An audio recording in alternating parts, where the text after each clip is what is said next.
Book 7. Hector and Ajax fight. Hector is getting worsted when night comes on and parts them.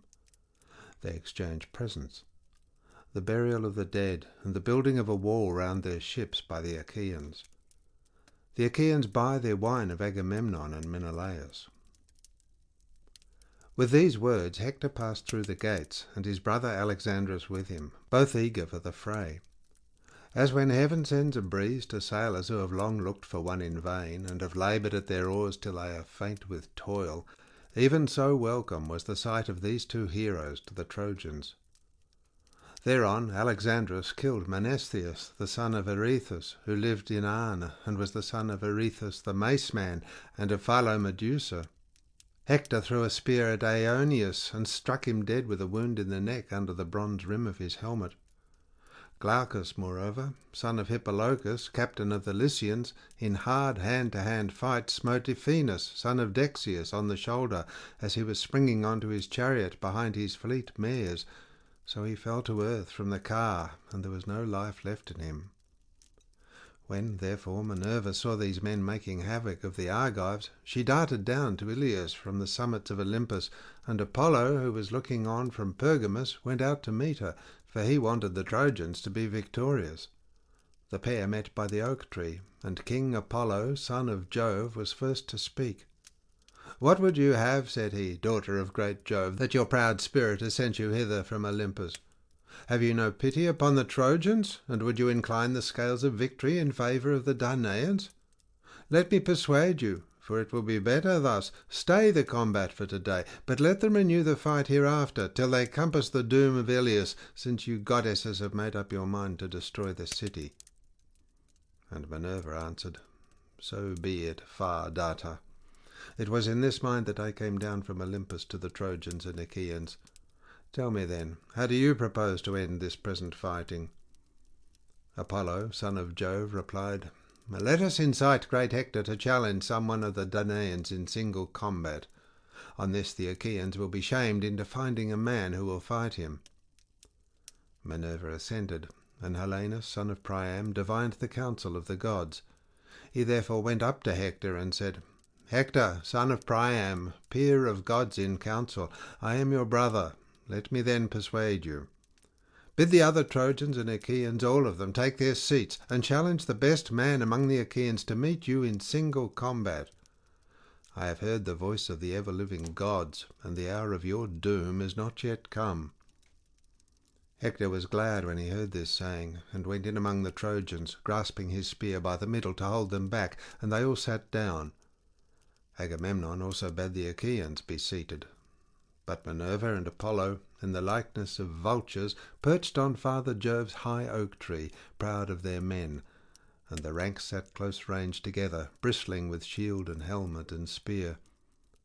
As when the rising west wind furs the face of the sea, and the waters grow dark beneath it, so sat the companies of Trojans and Achaeans upon the plain. And Hector spoke thus: "Hear me, Trojans and Achaeans, that I may speak even as I am minded. Jove on his high throne has brought our oaths and covenants to nothing, and foreshadows ill for both of us, till you either take the towers of Troy, or are yourselves vanquished at your ships. The princes of the Achaeans are here present in the midst of you. Let him that will fight me stand forward as your champion against Hector. Thus I say, and may Jove be witness between us. If your champion slay me, let him strip me of my armour and take it to your ships, but let him send my body home, that the Trojans and their wives may give me my dues of fire when I am dead. In like manner, if Apollo vouchsafe me glory, and I slay your champion, I will strip him of his armour and take it to the city of Iliad, where I will hang it in the temple of Apollo, but I will give up his body, that the Achaeans may bury him at their ships, and then build him a mound by the wide waters of the Hellespont.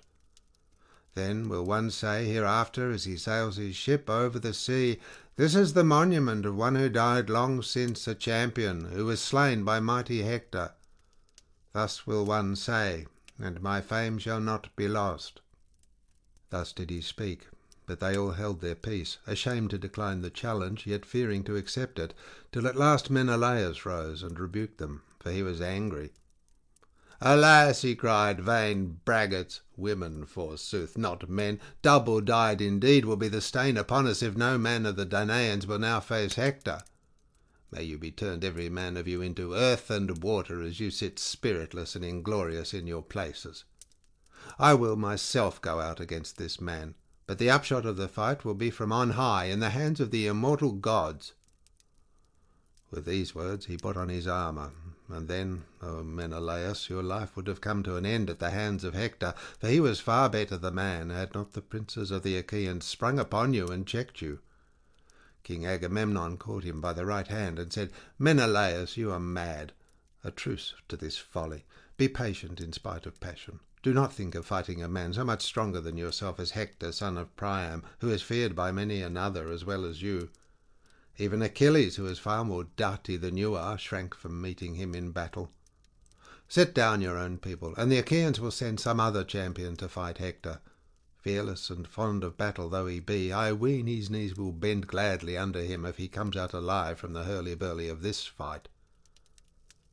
With these words of reasonable counsel he persuaded his brother, whereon his squires gladly stripped the armour from off his shoulder.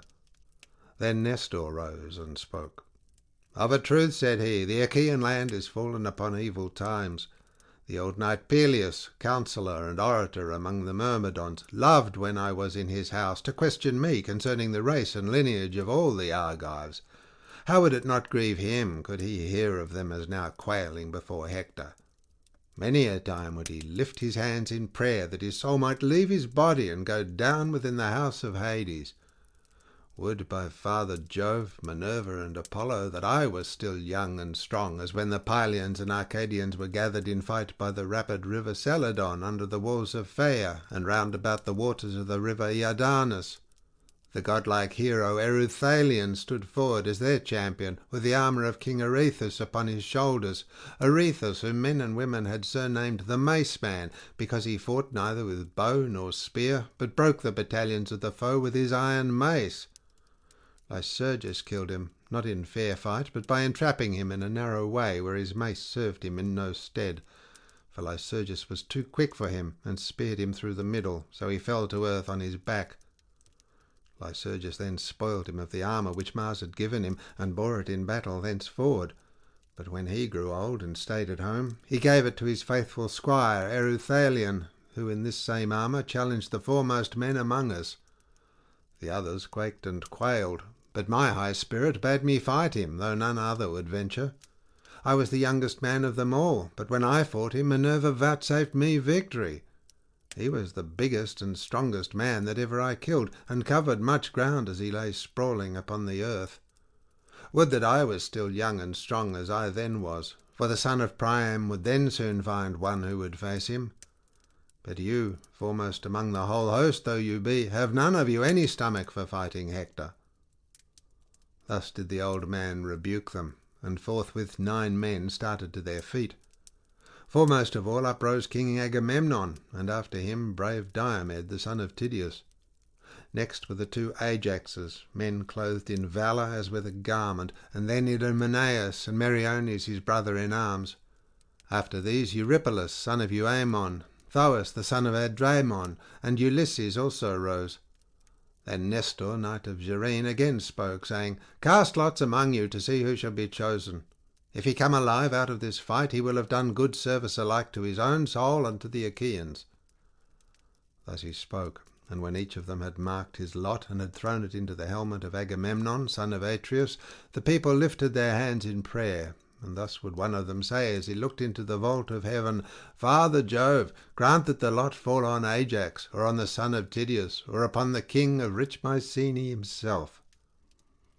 As they were speaking, Nestor, knight of Gerene, shook the helmet, and from it there fell the very lot which they wanted, the lot of Ajax. The herald bore it about, and showed it to all the chieftains of the Achaeans, going from left to right, but they none of them owned it. When, however, in due course he reached the man who had written upon it, and had put it into the helmet, brave Ajax held out his hand, and the herald gave him the lot. When Ajax saw his mark, he knew it, and was glad. He threw it to the ground, and said, "My friends, the lot is mine, and I rejoice, for I shall vanquish Hector. I will put on my armour. Meanwhile pray to King Jove in silence among yourselves, that the Trojans may not hear you, or aloud if you will, for we fear no man. None shall overcome me, neither by force nor cunning, for I was born and bred in Salamis, and can hold my own in all things." With this they fell praying to King Jove, the son of Saturn, and thus would one of them say as he looked into the vault of heaven, "Father Jove, that rulest from Ida, most glorious in power, vouchsafe victory to Ajax, and let him win great glory. But if you wish well to Hector also, and would protect him, grant to each of them equal fame and prowess." Thus they prayed, and Ajax armed himself in his suit of gleaming bronze. When he was in full array, he sprang forward, as monstrous Mars when he takes part among men whom Jove has sent fighting with one another. Even so did huge Ajax, bulwark of the Achaeans, spring forward with a grim smile on his face as he brandished his long spear and strode onward. The Argives were elated as they beheld him, but the Trojans trembled in every limb, and the heart even of Hector beat quickly. But he could not now retreat and withdraw into the ranks behind him, for he had been the challenger. Ajax came up bearing his shield in front of him like a wall, a shield of bronze with 7 folds of oxhide, the work of Tychius, who lived in Hyla and was by far the best worker in leather. He had made it with the hides of 7 full-fed bulls, and over these he had set an 8th layer of bronze. Holding this shield before him, Ajax, son of Telamon, came close up to Hector and menaced him, saying, "Hector, you shall now learn, man to man, what kind of champions the Danaans have among them, even beside lion-hearted Achilles, cleaver of the ranks of men. He now abides at the ships in anger with Agamemnon, shepherd of his people. But there are many of us who are well able to face you. Therefore begin the fight." And Hector answered, "Noble Ajax, son of Telamon, captain of the host, treat me not as though I were some puny boy or woman that cannot fight. I have been long used to the blood and butcheries of battle. I am quick to turn my leathern shield either to right or left, for this I deem the main thing in battle. I can charge among the chariots and horsemen, and in hand-to-hand fighting can delight the heart of Mars. Howbeit, I would not take such a man as you off his guard, but I will smite you openly if I can." He poised his spear as he spoke, and hurled it from him. It struck the 7-fold shield with its outermost layer, the 8th, which was of bronze, and went through 6 of the layers, but in the 7th hide it stayed. Then Ajax threw in his turn, and struck the round shield of the son of Priam. The terrible spear went through his gleaming shield, and pressed onward through his cuirass of cunning workmanship. It pierced the shirt against his side, but he swerved and thus saved his life. They then each of them drew out the spear from his shield, and fell on one another like savage lions or wild boars of great strength and endurance. The son of Priam struck the middle of Ajax's shield, but the bronze did not break, and the point of his dart was turned. Ajax then sprang forward and pierced the shield of Hector. The spear went through it and staggered him as he was springing forward to attack. It gashed his neck, and the blood came pouring from the wound, but even so Hector did not cease fighting. He gave ground, and with his brawny hand seized a stone, rugged and huge, that was lying upon the plain. With this he struck the shield of Ajax on the boss that was in its middle, so that the bronze rang again. But Ajax in turn caught up a far larger stone, swung it aloft, and hurled it with prodigious force. This millstone of a rock broke Hector's shield inwards, and threw him down on his back, with the shield crushing him under it, but Apollo raised him at once. Thereon they would have hacked at one another in close combat with their swords, had not heralds, messengers of gods and men, come forward, one from the Trojans and the other from the Achaeans, Talthybius and Idaeus, both of them honourable men. These parted them with their staves, and the good herald Idaeus said, "My sons, fight no longer. You are both of you valiant, and both are dear to Jove. We know this, but night is now falling, and the behests of night may not be well gainsaid." Ajax, son of Telamon, answered, "Idaeus, bid Hector say so, for it was he that challenged our princes. Let him speak first, and I will accept his saying." Then Hector said, "Ajax, heaven has vouchsafed you stature and strength and judgment, and in wielding the spear you excel all others of the Achaeans. Let us for this day cease fighting. Hereafter we will fight anew, till heaven decide between us, and give victory to one or to the other. Night is now falling, and the behests of night may not be well gainsaid. Gladden then the hearts of the Achaeans at your ships, and more especially those of your own followers and clansmen, while I, in the great city of King Priam, bring comfort to the Trojans and their women, who vie with one another in their prayers on my behalf. Let us, moreover, exchange presents, that it may be said among the Achaeans and Trojans, they fought with might and main, but were reconciled and parted in friendship." On this he gave Ajax a silver-studded sword with its sheath and leathern baldric, and in return Ajax gave him a girdle dyed with purple. Thus they parted, the one going to the host of the Achaeans, and the other to that of the Trojans, who rejoiced when they saw their hero come to them safe and unharmed from the strong hands of mighty Ajax. They led him, therefore, to the city as one that had been saved beyond their hopes.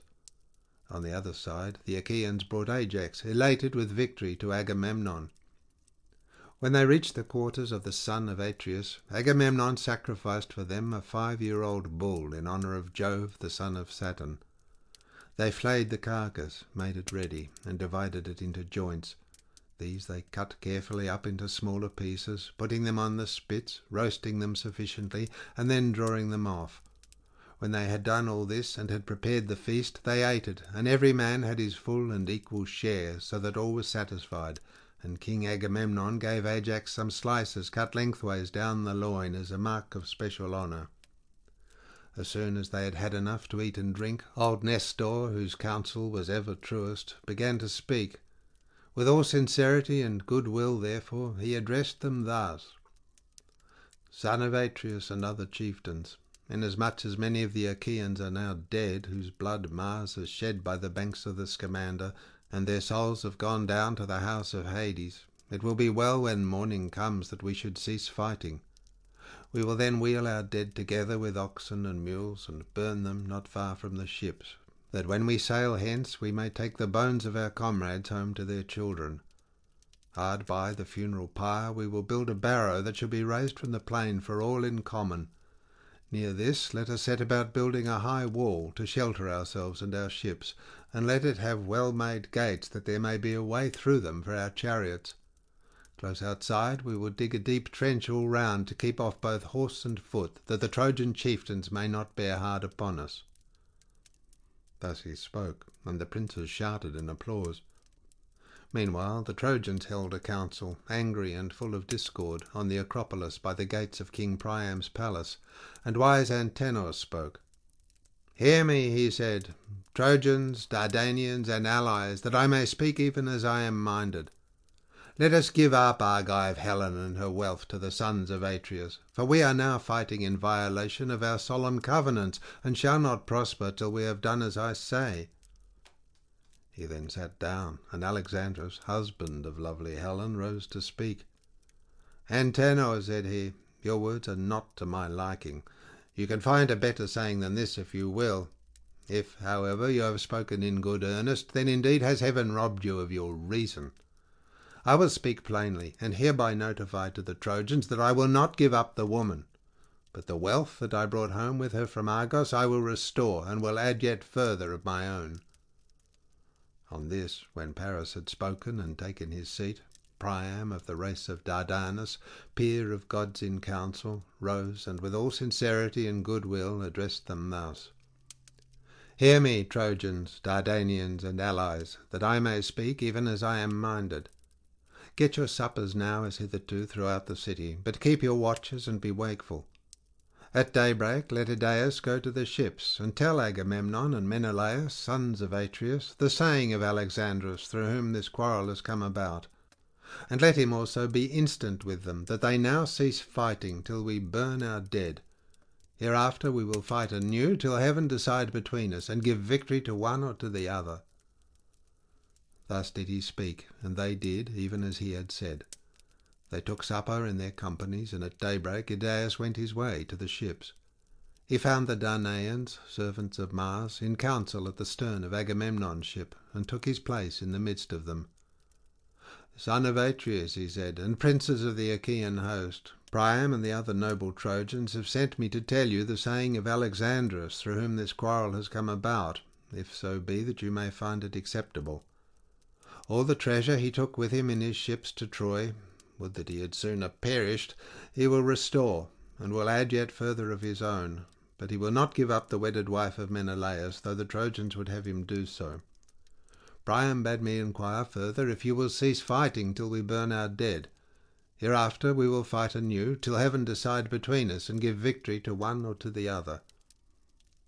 They all held their peace, but presently Diomed of the loud war cry spoke, saying, Let there be no taking neither treasure nor yet Helen, for even a child may see that the doom of the Trojans is at hand. The sons of the Achaeans shouted applause at the words that Diomed had spoken, and thereon King Agamemnon said to Idaeus, Idaeus, you have heard the answer the Achaeans make you, and I with them. But as concerning the dead, I give you leave to burn them, for when men are once dead, there should be no grudging them the rites of fire. Let Jove, the mighty husband of Juno, be witness to this covenant. As he spoke, he upheld his sceptre in the sight of all the gods, and Idaeus went back to the strong city of Ilios. The Trojans and Dardanians were gathered in council, waiting his return. When he came, he stood in their midst and delivered his message. As soon as they heard it, they set about their twofold labour, some to gather the corpses, and others to bring in wood. The Argives, on their part, also hastened from their ships, some to gather the corpses, and others to bring in wood. The sun was beginning to beat upon the fields, fresh risen into the vault of heaven from the slow, still currents of deep Oceanus, when the two armies met. They could hardly recognize their dead, but they washed the clotted gore from off them, shed tears over them, and lifted them upon their wagons. Priam had forbidden the Trojans to wail aloud, so they heaped their dead sadly and silently upon the pyre, and having burned them, went back to the city of Ilios. The Achaeans, in like manner, heaped their dead sadly and silently on the pyre, and having burned them, went back to their ships. Now in the twilight, when it was not yet dawn, chosen bands of the Achaeans were gathered round the pyre, and built one barrow that was raised in common for all, and hard by this they built a high wall to shelter themselves and their ships. They gave it strong gates, that there might be a way through them for their chariots, and close outside it they dug a trench, deep and wide, and they planted it within with stakes. Thus did the Achaeans toil, and the gods, seated by the side of Jove, the lord of lightning, marvelled at their great work. But Neptune, lord of the earthquake, spoke, saying, Father Jove, what mortal in the whole world will again take the gods into his counsel? See you not how the Achaeans have built a wall about their ships, and driven a trench all round it, without offering hecatombs to the gods? The fame of this wall will reach as far as dawn itself, and men will no longer think anything of the one which Phoebus Apollo and myself built with so much labour for Laomedon. Jove was displeased, and answered, What, O shaker of the earth, are you talking about? A god less powerful than yourself might be alarmed at what they are doing, but your fame reaches as far as dawn itself. Surely when the Achaeans have gone home with their ships, you can shatter their wall and fling it into the sea.